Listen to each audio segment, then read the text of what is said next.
si Tita Glo po? Oh gosh, Tito Glo is very gracious. I was given a chance to meet up with her in ABS, of course, in ABS-CBN when we were doing, I think we were doing Mana Mana at that time, and then may palibasa lalaki. So nagkikita kami doon. And at that time, pinag-uusapan namin, I was a green card holder pa at that time. So, pinag-uusapan namin yung citizenship sa US. So, of course, she's a US citizen. I'm just not sure lang kung may problema dun sa yung paano yung pagpasok at paglabas ng bansa, Amerika.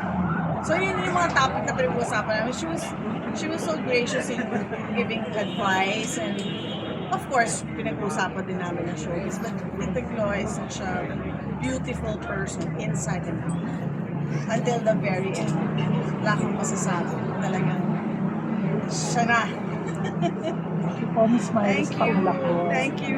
Miss, just additional questions po. Yes. Is there anything that you wish you could have talked to her about? Parang unsaid words. How her longevity was. I mean, just the mere fact that she was an actress since the 50s and then 60s, 70s. I mean, it would be so much fun to talk about how she's managed to stay in the business this long and encounter different kinds of people. Imagine, ang daming ilang dekada, tas iba-ibang ano bang tawag sa before ng ex mga millennials na ngayon, Yes. and then, diba? Boomers. Boomers. Hindi ko na alam yung before The nun. one before boomers. Yes. Diba? And then the ex, ano ba tawag sa amin? I think Gen Gen X, X, tapos eventually tapos Gen Y, millennials. Then Gen Z na. Can you Gen imagine- Alpha na.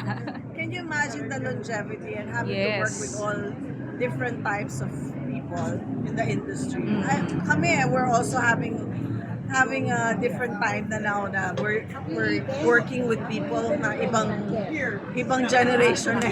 Mhm. So just that, it is so interesting to talk to her about those things. Yeah. So, if there's one adjective you can use to describe Tita Glo, what is it? Elegant. She's very elegant. Thank you.